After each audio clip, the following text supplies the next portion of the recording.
আজকে মা চাল কুমড়ো দিয়ে একটা জিনিস তৈরি করছে। এটাকে কি বলে আমি ঠিক জানি না। এটাকে চাল কুমড়োর পুর ভরা বড়াও বলতে পারেন বা চাল কুমড়োর পাতুরিও বলা যায়। তবে পাতুরি মানে আমি জানি পাতা দিয়ে তৈরি হয়। তবে এখানে পাতা নেই। এটা তৈরি করার জন্য মা পাতলা পাতলা করে চাল কুমড়োটা কেটে নুন দিয়ে মেখে রেখেছে। পুরের জন্য এখানে নিয়েছে সাদা সর্ষে, কালো সর্ষে, চিনেবাদাম এবং পোস্ত। একসঙ্গে এটাকে বেটে নিয়েছে ভালো করে। আর এদিকে রয়েছে বেসন গোলা। বেগুনি করার জন্য বেসনটাকে যেমনভাবে তৈরি করতে হয় ঠিক সেইরকমভাবেই বেসনটাকে এখানে গুলে রেখেছে।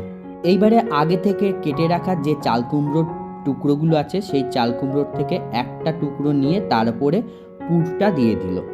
পুরটা দিয়ে ভালো করে এটাকে ছড়িয়ে দিতে হবে। তারপর আরেকটি পিস নিয়ে এর ওপরে ঢাকা দিতে হবে। এইভাবে সবকটা তৈরি করে নিতে হবে। তারপর এগুলো তৈরি হয়ে গেলে বেসনের ব্যাটারটার মধ্যে চুবিয়ে ভেজে নিতে হবে।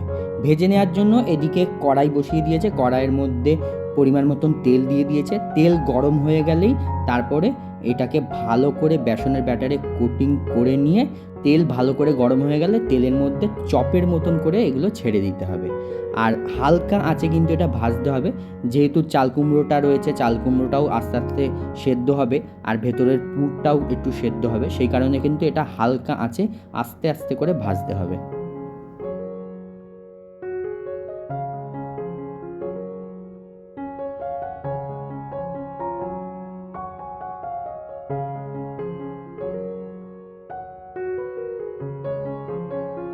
চাল কুমড়োর পাতুরি বলুন বা পুর ভরা চাল কুমড়োর চপও বলতে পারেন। এটা দেখুন খুব সুন্দর করে ভাজা হয়ে গেছে। এটা কিন্তু খেতেও দারুণ টেস্টি হয়।